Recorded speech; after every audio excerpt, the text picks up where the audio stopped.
honestly, is there something on that Utah Jazz team that is worth going to get? I think that's probably the biggest question that you have to ask when you're talking about that team, because they're going completely young. They're in a full rebuild mode at this point, and Utah has a lot of coveted pieces still on that team. When you look at kind of what they have, Woj was tweeted it out earlier.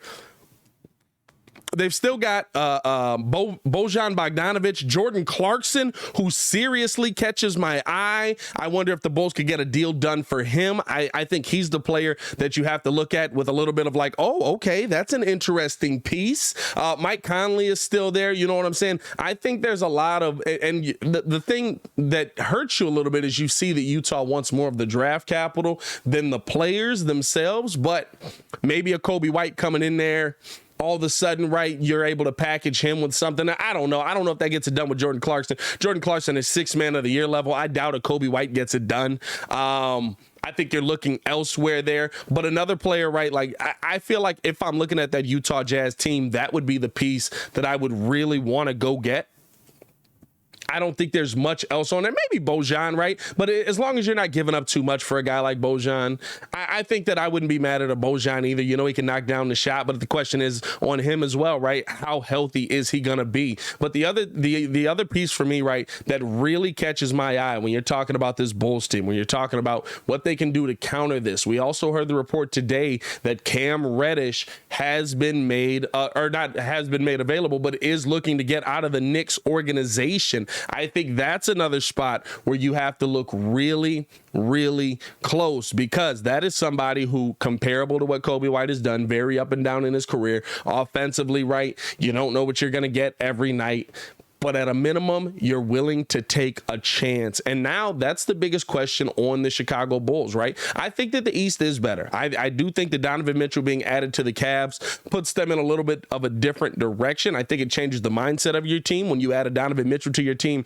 you're talking about how do we get to the NBA Finals. You're not talking about how do we keep building this young team slowly along the way, right? Like that's like when the Bulls added Vooch to their team. So now the question mark is, how do the Bulls counter on that? How do the Bulls flip something that's already on that team and add another piece to this team? Or do they, right? Or do they just stand pat like we've seen? I understand that the Chicago Bulls are trying to bring this thing along with the continuity. They've got young pieces. They've got pieces that are trying to make a play. And I don't know if a trade like this all of a sudden changes your mindset on the direction you're going. But at a minimum, you see the Eastern Conference getting better and you decided to stand pat. Maybe that does put a little bit of a fire under you to try and do a little bit more. I just kind of want to see what the Bulls how the Bulls are going to attack this. But again, I'm not losing my mind on this trade. I see a lot of people just all of a sudden, right, the Cleveland Cavaliers are back. Now they're dominating the NBA again. Now they're one of the best teams in the NBA again. It's like, listen, they were going to be one of the better teams in the NBA anyway.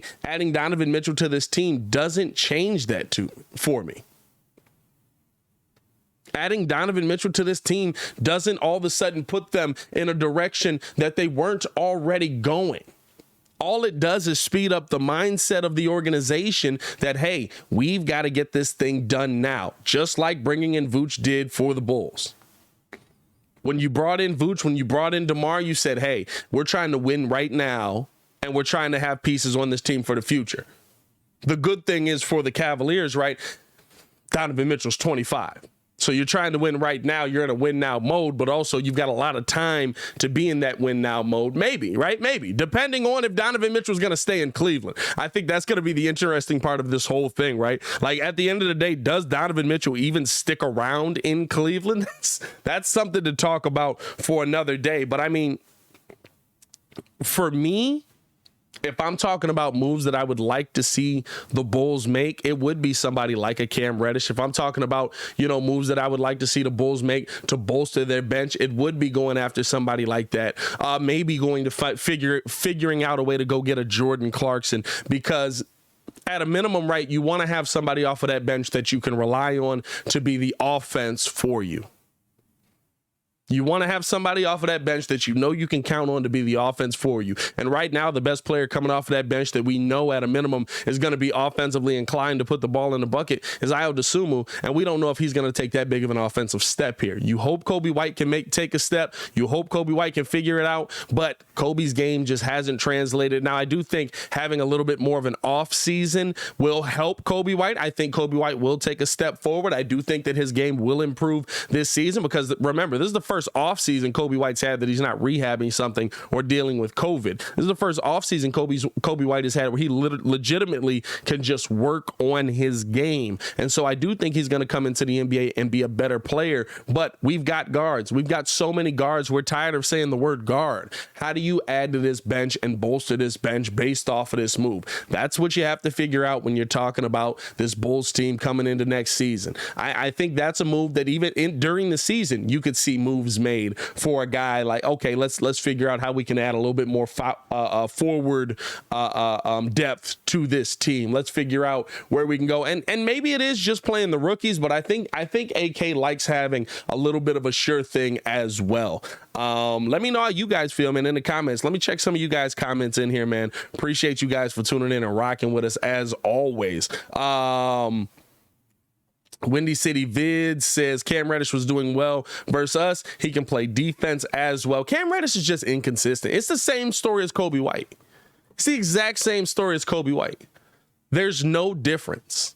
Levante saying the Cavs need a bigger two guard. That's the interesting piece for me, right? Like that defense is going to be pretty bad on that Cavs team, and you're going to rely on a lot of your bigs on the inside to get the job done. Now, if Jared Allen's healthy, if Evan Mobley's healthy, right, that does help a lot. You can go small in your front court because you know, hey, guess what? If you guys get past them, there's guys down there that can block shots left and right. So that does make a big difference for this Cavs team. I'm not tripping on that one way or the other. I just don't think that all of a sudden they're going to take this offensive leap that a lot of people think that they're going to take, right? I don't think that all of a sudden they're going to take this offensive jump that a lot of people think they're going to take, because I don't look at Donovan Mitchell as this leaps and bounds better scorer than Colin Sexton. If you look at the numbers, Colin Sexton was one of the best scorers in the NBA. He just played in Cleveland, and he was one of the best scorers in the NBA while being one of the most double team players in the NBA. So you have to take that into account as well. So I think that, like,